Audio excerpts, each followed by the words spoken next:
very serious. 0. So right between the two. Okay. The word called replicate?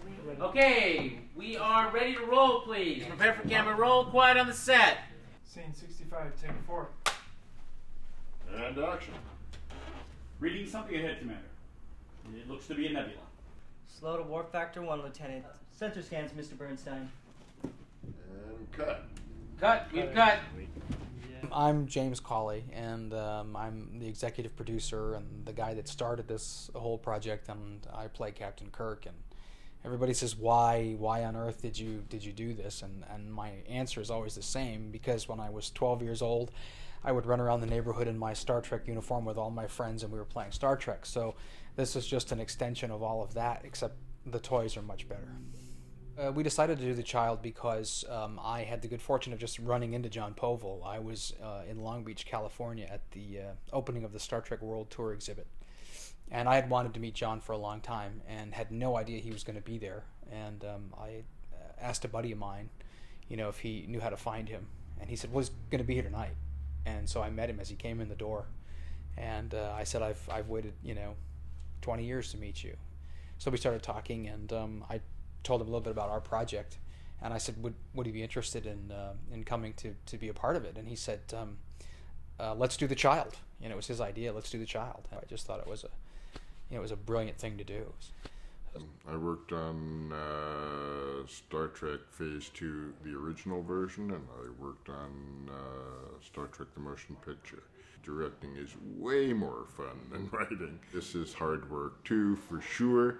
But you get to do it with a lot of other people, and you get to interact, and you really, it's much more playful than writing ever is.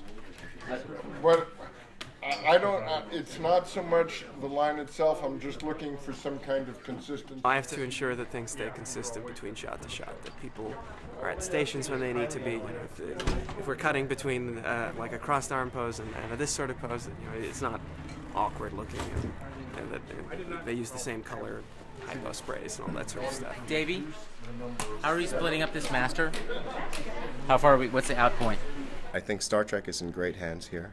I have a lot of fun doing this. There's two things. I enjoy the creative aspect of it, being able to see, wow, that's my work. And I've inherited a phenomenal second family, so it's really great. We've been turning left for the last 5 light years, Captain. But it won't turn off. I'll call AAA. Never dreamed that it would be as big as it is, and that as many people would come from as many different points as they do. That's my first time working in Star Trek. I came from London. I live in Barcelona as well.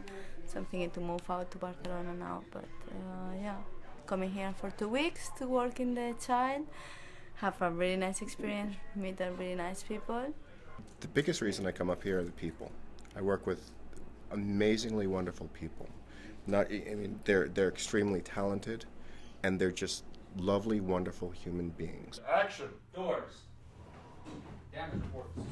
Alien energy beam is focused on Impulse Engine Plasma Cooling Unit 2.